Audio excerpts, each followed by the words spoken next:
Nah, gitu. Sekali lagi Om Itor, saya pengen perjelas. Pindah gereja dosa apa tidak? Ya enggak lah. Oke. Pindah sinode dosa enggak? Nah, apalagi itu. Karena gini, gereja banyak program bukan berarti dia gereja lebih baik juga. Oh. Gereja kurang program juga bukan berarti dia gereja yang salah juga. Yes. Kan tiap gereja sekali lagi punya karakternya. Yeah. Saya percaya gini, karakter gereja.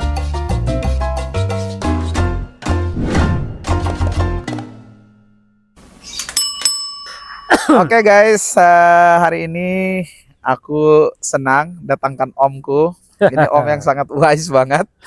Sengaja memang aku datangkan beliau untuk menjawab ribuan pertanyaan yang kalian tanyakan di Instagram ataupun TikTok. Sebenarnya bukan mendatangkan, dia didatangkan ke sini. Dia didatangkan ke sini. Jadi kan kemarin itu om aku bahasin topik pindah-pindah gereja. Seru itu kan memang. Hah? Seru itu pasti. Ya pokoknya begitu-begitu tuh panas tuh. Oh, Indonesia gitu. tuh yang begitu-begitu tuh seru. Apalagi jumlah sinode di Indonesia ini ada berapa ya? 400-an kan lo nggak salah. 400-an ya. 400. Sangat banyak. Nah itu kan.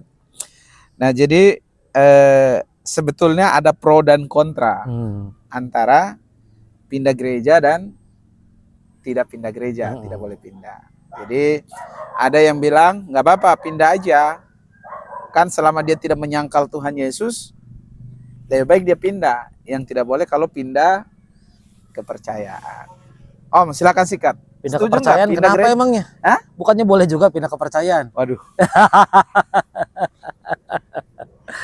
Dari percaya jadi percaya banget. Oh gitu. Ya. Aku kira dari Kristen ke Muslim. Oh enak dong Habib Jafar ya. Login ya kata anak Login. sekarang login. Oke, monggo Om, monggo. Om nih, ntar aku tanya dulu. Om termasuk yang setuju apa tidak nih? Setuju dan tidak setuju. Setuju gitu. dan tidak setuju. Artinya pindah gereja itu kan fenomena yang memang terjadi. Nah, Bahkan itu fakta perjalanan rohani banyak orang. oke. Ya, bahkan beberapa di antara kita yang umur 30, 40 gereja kita hari ini pasti bukan gereja pertama kita. Sebagian besar bukan Ya. gereja kita pertama. Kita udah pernah 2, 3, 4. Ya, terserah. Setuju, setuju, itu betul. Itu artinya kadang-kadang ya memang sebuah fakta gitu loh. Jadi memang problemnya bukan boleh apa nggak boleh, salah atau nggak salah, tapi lebih ke reason, apa yang mendrive-nya. Gitu. Itulah yang kemudian menjadi ukuran-ukuran yang perlu diukur. Betul. Perlu diukur gitu. Apakah kita sudah punya alasan yang tepat untuk itu atau cuma sekedar emosi saat? Iya, Boleh iya. katanya boleh masuk frame. Wah, ini Terima kasih, minuman Kakak. termahal yang pernah ada di Nggak usah, dunia. ini hijau-hijaunya nggak usah. Terima kasih. Thank you ya. Dan panas pula. Oh ya, kayak panas. Pindah gereja kan panas memang. Oke, terus gimana tuh? Karena problemnya memang bukan salah nggak salah, dosa nggak dosa, bukan. Kalau saya sih bisa pastikan 1000% nggak dosa, gitu. Oke, Kalau Tuhan mau dunia ini cuma ada satu gereja, ya dari dulu cuma ada satu gereja. apa itu? Faktanya kan memang nggak satu gereja sampai hari ini. Oh. Gitu. Nggak tahu ya kalau Tuhan mau pilih satu gereja apa ya? Tapi faktanya memang Inilah Sekinah. ya buat teman-teman di sekitar yang tahu lokasi ini ya boleh bergabung. Bagus Langsung sekali ya promosi. promonya. Gitu. Oke. Ya dari dulu saya pegang gitu. Kalau Tuhan mau di dunia ini cuma ada satu gereja, pasti dari dulu cuma ada satu gereja. Iya, Tapi faktanya ya Tidak seizin begitu. Tuhan benar. sekian ratus denominasi di Indonesia dan di dunia entah berapa. Bahkan satu denominasi aja Iya. variannya bisa sangat banyak gitu. Jadi ya saya pikir itu fenomena. Lebih penting untuk memikirkan ya kenapa saya pindah gereja. Buat saya komitmen tertinggi cuma dua, satu Kristus, kedua firman-Nya. Itu komitmen tertinggi kita. Organisasi ya tentu disesuaikan. Kan kita masing-masing punya karakter, punya kecenderungan. Gereja tempat di mana kita bernaung, memang itulah gereja yang paling memberi tempat untuk semua talenta kita menjadi maksimal gitu. Jadi tidak masalah ya. Om Iter tadi aku highlight sedikit. 1000% setuju kalau mau pindah gereja. Bukan 1000% setuju pindah gereja, maksudnya 1000% itu nggak salah gitu. Oh, iya. Nggak Bukan dosa, setuju. itu nggak salah. Tidak salah, bukan Iya. setuju. Oke. Tapi yang perlu dipikirkan apa alasan di belakangnya itu yang perlu diperiksa. Diperiksa gitu ya. Ya kalau misalnya pindah gereja karena iya persoalan-persoalan emosional sesaat, itu tentu kekanak-kanakan. Karena gini, pindah-pindah gereja tentu tidak dosa ya. Saya berani bilang nggak dosa, tapi berpotensi menghambat pertumbuhan iman seseorang, menghambat perjalanan kedewasaan seseorang. Karena saya percaya juga prinsip bertahanlah yang membuat seseorang menjadi bertumbuh, dan bertumbuhlah ya syarat orang menjadi berbuah. Jadi kalau orang nggak pernah bertahan, dia nggak pernah bertumbuh, dia nggak pernah berbuah gitu ya. Tapi sekali lagi dalam banyak kejadian, Tuhan izinkan kita mengalami ya beberapa perjalanan gereja dalam hidup kita. Terutama gini, kalau saya selalu melihat dua deh, kenapa kita boleh pindah gereja gitu ya? Alasan yang mungkin bisa dipertanggungjawabkan kalau kita kan komitmen tertinggi kita kepada Kristus dan kepada firman Tuhan. Kalau gereja di mana kita bernaung tidak lagi terlihat komitmennya kepada Kristus dan kepada firman Tuhan, ya rasanya nggak usah nimbang banyak-banyak lagi. Ya segeralah keluar dari gereja itu karena berbahaya sekali. Kalau penyimpangan firman Tuhan terjadi di sebuah gereja, ya sebaiknya jangan berlama-lama di sana. Gitu. Jadi yang diperiksa itu alasan dibalik keputusan pindah itu betul, kan? Betul. Nah, menurut Om Itor nih, apa alasan yang wajib nih? Kalau tadi udah dibilang tidak sesuai lagi firman, apa tadi? Tidak lagi Kristus sebagai center, sebagai pusat di gereja itu, gitu ya. Gitu. Saya pikir itu boleh pindah. Jadi boleh ditimbang dengan sangat lah untuk segera. Walaupun memang terus periksa. Ya kadang-kadang kan itu perspektif. Kita harus benar-benar memeriksa dengan jeli. Ya dilihat dari buah-buahnya lah. Gitu. Misalnya satu, keuangan di gereja tidak transparan. Apakah itu jadi alasan untuk pindah? Oke, keuangan gereja ini debatable. Kan tiap organisasi punya cara pengelolaan keuangan gereja. Gereja-gereja Protestan jelas jauh lebih ketat, jauh lebih yang saya tahu ya, sepanjang yang saya tahu. Sepanjang kalau saya tahunya ternyata nggak panjang, tolong dimaafkan. Ya. Tetapi gereja-gereja yang mainstream itu kan biasanya memang udah sistem keuangannya sudah baku, rapi, bisa diaudit harusnya. Walaupun itu juga nggak menjamin bahwa itu pasti benar, pasti nggak ada kebocoran kan juga nggak menjamin. Tapi secara pertanggungjawaban lebih bisa dipertanggungjawabkan. Beberapa model gereja ya memang dari awalnya memang yang menerapkan sistem bahwa keuangan jadi tanggung jawab eksklusif pemimpin, hamba Tuhannya. Nah makanya kan dari awal kita waktu masuk udah tahu belum kalau sistemnya memang sudah begitu, ya di tengah jalan kita agak susah merubahnya gitu. Kalau itu jadi dasar ya, kalau itu membuat kita nggak nyaman, kalau kita merasa itu bukan bagian dari cara mempertanggungjawabkan keuangan gereja yang baik dan yang benar, dan itu mengganggu hati nurani kita, ya saya pikir ya silakan saja diputuskan gitu. Tapi kok kita dari awal udah tahu bahwa ini contoh ya gereja-gereja aliran karismatik, nggak semua, sekali lagi nggak semua, yang masih perintisan, yang seringkali antara operasional dan pemasukannya masih lebih besar operasional, di mana hamba Tuhannya harus kungfu lah supaya gereja itu bisa tetap hidup secara keuangan. Ya rasanya agak sulit juga gitu untuk menagih pertanggungjawaban yang sifatnya akuntansi seperti itu gitu. Tapi kalau kita dari awal udah melihat begitu, terus tiba-tiba di tengah jalan, ya kalau bagian dari perubahan, perbaikan, ya silakan didiskusikan dengan pemimpin. Gitu. Jadi perlu pertimbangan itulah ya untuk masalah transparan dan tidaknya. Betul. Ini. Karena memang cara pengelolaan keuangan juga ya salah satu indikasi penting sih dari sebuah gereja yang sehat. Betul. Tapi kadang-kadang ya sekali lagi sejarah gereja, proses gereja, situasi gereja beda-beda. Disitulah kita benar-benar harus cermat gitu. Nah, itu soal uang. Kalau gereja tidak punya program, jemaat mengeluh dan mau keluar, boleh itu? Harusnya kita bikin program kan. Jemaatnya bikin program. Gimana tuh Om? Komentari dulu itu. Nah, gini.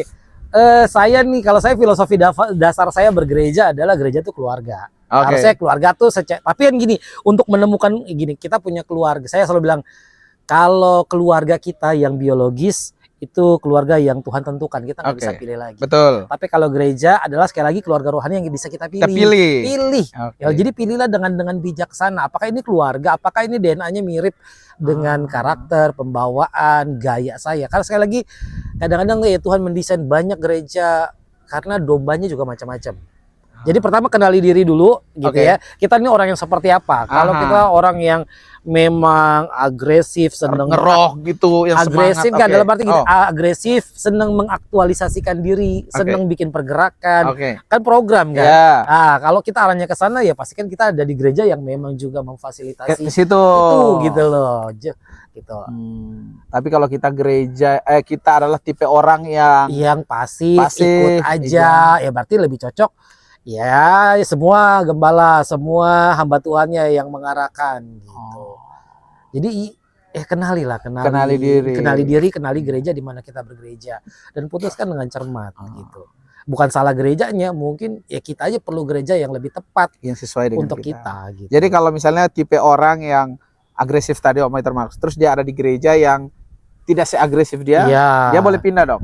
Dia boleh memikirkannya itu. Saya pikir dia berhak memikirkannya karena gini, kan sekali lagi ini keluarga yang kita pilih. Iya. Tapi gini, walaupun saya bilang ini keluarga kita pilih, bukan terus kita kemudian terus memilih sepanjang umur rohani kita ya, jangan juga. Akhirnya kita harus menetapkan ini nih, gitu. Nah, ini keluarga yang saya pilih dan pada akhirnya ya akhirnya keluarga kan nggak saling meninggalkan. Saya merasa prinsip itu juga. Setelah kita udah ketemu keluarga yang ini nih keluarga saya, ya prinsip berikutnya keluarga nggak saling meninggalkan. Harus ketemu titik finishnya, bukan titik sempurnanya, titik akhirnya. Oh inilah baik buruknya, lemah kurangnya, kayaknya ini yang paling cocok buat saya. Rasanya kita harus di titik itu. Gitu. Ya termasuk soal program dan segala macam. Ya kemudian itu juga yang akan kita cari penyesuaiannya sama kita. Karena gini, gereja banyak program bukan berarti dia gereja lebih baik juga. Gereja kurang program juga bukan berarti dia gereja yang salah juga. Kan tiap gereja sekali lagi punya karakternya. Saya percaya gini, karakter gereja itu diwarnai oleh satu tentu karakter pemimpinnya. Terus yang kedua konteks gereja di mana itu berada. Jemaat sebagian besar di gereja itu berada.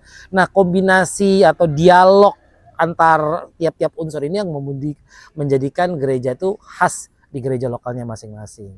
Gitu. Kalau itu memang gereja tanpa program dan mereka oke dengan itu, kita sendiri yang merasa ini kurang ya, seperti kita nggak ada di gereja yang tepat buat kita. Gitu. Sekali lagi Om Itor, saya pengen perjelas.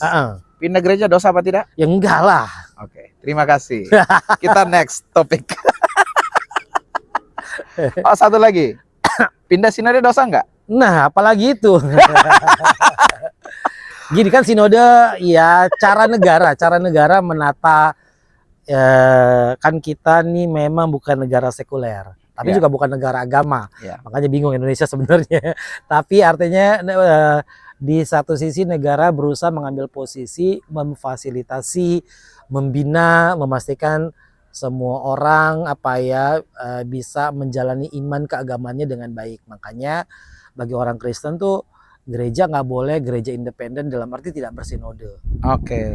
Jadi itu artinya ya sekali lagi itu desain pemerintah. Kita boleh pindah atau enggak ya sekali lagi kembalikan kepada masing-masing. Itu habitat kita bukan enggak gitu kan.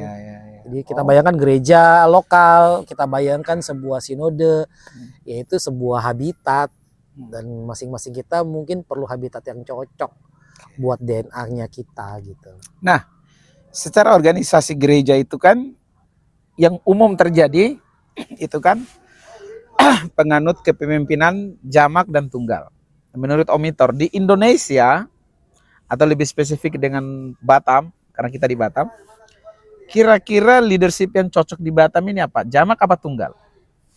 Plus minus ya, plus minus. Jamak tentu punya kelebihannya, tapi juga supaya kelebihannya itu bisa dihasilkan ada syarat-syarat yang mendukung.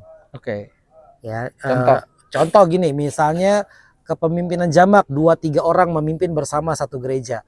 Artinya minimal kapasitas intelektualnya, kapasitas rohaninya, wibawanya harus seimbang tuh. Kalau enggak juga akan berat. Problem. Jadi akan jadi problem. Satu seret siapa ikut siapa. Jadi kadang-kadang itu jadi problem. Tapi kalau ketemu 2-3 orang yang cocok, saya pikir memang kepemimpinan jamak tuh keren gitu. Tapi pada faktanya juga nggak terlalu mudah gitu. Kepemimpinan tunggal yaitu minusnya kan akhirnya semua ditanggung kepada persona pribadi Si pemimpin. tunggal itu. Si tunggal itu. Jadi ya kekayaan kekurangannya ya tergantung satu orang ini. Kalau kebetulan dia adalah pemimpin yang baik, punya visi, punya integritas, punya karakter, bisa berkomunikasi dengan baik, itu dapat paket lengkap. Tapi kan seringkali tidak begitu juga gitu. Tapi saya akhirnya nggak ada pemimpin yang sempurna. Yang ada adalah pemimpin yang didukung atau nggak didukung. Itu lebih penting dalam kepemimpinan gereja. Kadang-kadang pemimpin biasa aja. Ya. Tapi karena semua mendukung, itu jadi kepemimpinan yang hebat. Ada pemimpin yang secara persona luar biasa, pendidikannya, intelektualnya, teologinya, tapi mayoritas jemaat nggak mendukung, ya tetap dia nggak akan jadi pemimpin yang berhasil gitu. Kuncinya di dukungan, kesediaan mendukung dari setiap anggota gereja lokal. Apa komentar Omitor tentang anggapan bahwa kepemimpinan jamak itu memang ideal secara konsep, tetapi tidak ideal secara praktek? Iya, kembali ke konteks, betul, saya setuju aja. Kembali ke konteks, saya semua ke konteks gitu. Secara konsep ya bagus sih gitu. Kalau kita entah sinode, ini kan kalau di sini istilahnya yang bisa mendesain itu sinode ya. Kalau sinode bisa mendesain dengan sangat baik, kepemimpinan tiap gereja lokalnya ditata begitu rupa sehingga kepemimpinan jamaknya menjadi kepemimpinan yang efektif gitu. Jangan sampai 3 orang 4 orang dalam satu gereja kayak bawa kursi atau bawa meja yang bentuknya kotak, satu mau ke depan, satu mau ke belakang, satu mau ke pinggir, akhirnya nggak kemana-mana gitu. Sibuk diskusi dengan keributan para pemimpin jamak ini. Oke, nice. Jadi guys, begitulah pertanyaan-pertanyaan kalian tentang masalah pindah dan tidaknya sebuah gereja atau sinode. Nggak dosa ya sekali lagi. Ya. Tapi berpotensi sekali lagi untuk menghambat pertumbuhan rohani gitu. Karena gini, kadang-kadang keputusan untuk bertahan di sebuah gereja juga adalah keputusan yang baik, yang dewasa gitu ya. Terutama kalau persoalannya persoalan sekali lagi ya, persoalan pribadi, persoalan emosi, atau ketidakpuasan yang berdasar. Gini, contoh kepemimpinan ya. Boleh nggak kita nggak puas sama pemimpin? Dilihat pemimpin tuh kita mau nilai dari apanya. Tentu kita mau ikut pemimpin yang punya visi. Pokoknya pemimpin diikuti apa sih? Dia punya visi. Dia pegang firman Tuhan sebagai integritasnya. Ya ketika 2 hal itu nggak ada, memang agak berat. Tapi kalau misalnya gini, cuma ya cara dia memimpin, cara dia bicara, kepribadian, itu kan sesuatu yang ya sifatnya personal dan setiap orang punya kelemahan dan kekurangannya. Ya artinya alasan-alasan itu harusnya nggak cukup kuat untuk kita meninggalkan gereja lokal. Oke, nice sekali. Kalau guys, teman-teman, kalian punya pandangan yang berbeda, nggak apa-apa, komen aja di kolom komentar. Nah, Omitor, setelah COVID ini berlalu, kan selama COVID kan pada akhirnya kita beribadah secara online pas masa COVID. Nah, pada akhirnya gereja-gereja mencoba memberikan khotbah ibadah secara virtual. Dan sampai hari ini ada beberapa orang yang memutuskan untuk tetap virtual. Dan mereka selalu beralasan bahwa kan saya ibadah nggak harus ke gedung, kan bisa online. Menurut Om Itor itu pengaruh nggak? Menurut saya ya sebaiknya bertobat sih orang-orang kayak gitu. Posisi saya jelas dalam ini. Kecuali gini, memang dari awal konsep gereja online-nya memang dikondisikan seperti itu. Semua perangkatnya, semua konsep persekutuannya digantikan dengan dialog di grup-grup dan segala macam, dan orang bisa menikmati kan. Tapi sebagian besar enggak, cuma khotbahnya aja yang diupload. Tapi persekutuannya kan nggak bisa diupload di situ. Benar. Ya human touchingnya, obrolan manusia ke manusianya, ya itu kan nggak terjadi. Cuma khotbahnya. Ya dari dulu pun kita sebenarnya bisa dengar khotbah di internet kan, nggak perlu nunggu COVID. Gitu. Ya kan gini, harus kembali juga kenapa itu terjadi kemarin, artinya semacam sebuah adaptasi kan, karena kita sedang COVID, ya kita melakukan ibadah online. gitu. Tapi setelah situasinya sudah enggak, ya apa alasannya untuk kita kembali ke persekutuan yang intens gitu, manusia dengan manusia gitu. Saya pikir banyak hal nggak tergantikan dengan persekutuan yang langsung seperti ini. Nggak bisa digantikan pasti 100% sama online. Jadi buat mereka yang masih online bertobat. Ya bertobat sih, saya serius, saya cukup serius Wow. dengan ya bertobat. Iya. Karena gini ya, menghindari manusia lain itu kan sebuah pengasingan diri, padahal kita diutus untuk jadi berkat, untuk memenangkan orang, menumbuhkan orang gitu kan. Tapi kita memilih mengasingkan diri, ya buat saya itu nggak Kristen. Karena Kristen tuh ya tentu gini, Kristen banyak aspek ya, saya nggak bilang gitu. Tapi ada satu aspek yang dihilangkan tanpa persekutuan. Ya. Karena itu intinya itu persekutuan itu Ya, sebenarnya. intinya sih Kristus gitu ya. Tapi kan pengalaman dengan Kristus tuh butuh persekutuan. Ya. Membagikannya menjadi kesaksian. Menarik. Oke, terakhir Om Itor. Apa yang harus dilakukan untuk meng-create satu gereja yang bisa dibilang sehat dan berkualitas? Wah, ini pertanyaan jawabannya bisa bersemester-semester nih. 2 menit, silakan. dan gak ada rumusan ya untuk semua gereja ya. Akhirnya tiap jemaat lokal itu ia mengenali karakternya dan tumbuh berdasarkan itu. Tentu firman Tuhan, hubungan dengan Tuhan menjadi dasarnya ya, menjadi dasarnya. Tapi akhirnya tiap gereja tuh unik, nggak perlu jadi sama dengan yang lain. Ya selama ya saya punya istilah gini, ya, kita gereja tuh bukan gereja-gerejaan gitu, karena Tuhan kita bukan Tuhan-Tuhanan. Ketika semua orang sepakat bergereja, berjemaat dengan sungguh-sungguh, ya saya pikir dengan sendirinya gereja itu akan ketemu karakternya gitu ya. Ya tentu unsur-unsur yang harus terpenuhi adalah saya percaya leadership. Ya, saya percaya kepemimpinannya harus sehat. Dan kepemimpinan yang sehat di gereja adalah kepemimpinan yang bisa feeding, kasih makan. Kan saya percaya tugas gembala utama itu adalah feeding, ngasih makan dombanya. Kalau makanan yang dikasih itu sehat, firman Tuhannya tuh lahir dari pembelajaran yang sungguh-sungguh, lahir dari pengendapan, ngasih makannya jadi sehat, si gembala ngasih makanan yang sehat. Kalau jemaat terus ngasih makanan yang sehat, jemaatnya juga jadi sehat, cara berpikirnya sehat, worldview-nya jadi sehat, perspektifnya sehat. Nah, orang-orang sehat berkumpul ya jadi asik, sehat, jadi asik gitu kan. Jadi ngomongin apa aja jadi nyambung. Jadi nyambung. Kayak kita ini sehat ini. Insya Allah. Ya pertama itu unsur feeding, kasih makan tiap minggunya itu serius buat gembala. Kalau dilakukan dengan serius, pasti dia sedang menumbuhkan sebuah jemaat yang sehat. Ya, terus yang kedua ya artinya orientasinya beratnya itu tugas itu bukan cuma di gembala. Feeding ya tugas kasih gembala, tapi kemudian gembala harus berhasil mengangkat ya dewasa-dewasa rohani yang akan jadi pemimpin-pemimpin rohani di kelompok-kelompok kecil. Saya percaya betapa gereja lokal tuh harus membelahkan dirinya dalam kelompok-kelompok kecil. Karena kalau ke dalam kelompok besar kan sulit memantau pribadi demi pribadi. Kalau kita cuma mengandalkan ibadah minggu, sulit.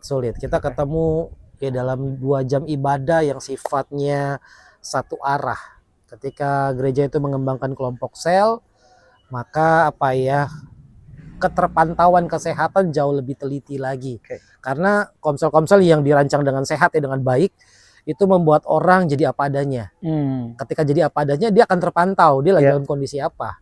Dia perlu obat apa atau dia perlu tanggung jawab apa supaya talentanya makin maksimal. Karena orang kan harusnya ya komsel yang sehat tuh bikin orang jadi transparan. Akan jadi kelihatan masalahnya, kelihatan apa yang sedang dihadapinya, kelihatan apa bakatnya. Jadi dari situlah kemudian bisa disusun strategi-strategi yang penting buat perkembangan dan pertumbuhan gereja. Ya udah saya pikir itu ya ibadah yang memberi makan rohani secara sehat, kelompok-kelompok sel komunitas kecil yang terbangun juga dengan sehat. Ya berikutnya kalau itu semua sehat ya udah amanat agung, penjangkauan, kesaksian itu akan terjadi dengan sendirinya. Akan mengikuti gitu. Akan terjadi dengan sendirinya. Oke, menarik. Om Itor, thank you Sama-sama. sudah. Cuma ini doang nih. Nanti aku tanya lagi, kenapa ada menteri di negara Konoha pikul beras di Banjar itu? Iya, anak buahnya kurang ajar banget Oh, ya. iya. Masa bosnya disuruh pikul? Iya kan? Padahal ajudannya banyak. Iya, emang kacau betul-betul ya. Oke, Om Peter, Udah, thank you. kita nggak ngomongin politik. Katanya ada 2 tik yang harus diantisipasi. Apa itu? Itu 1 politik, 1 apalagi tik.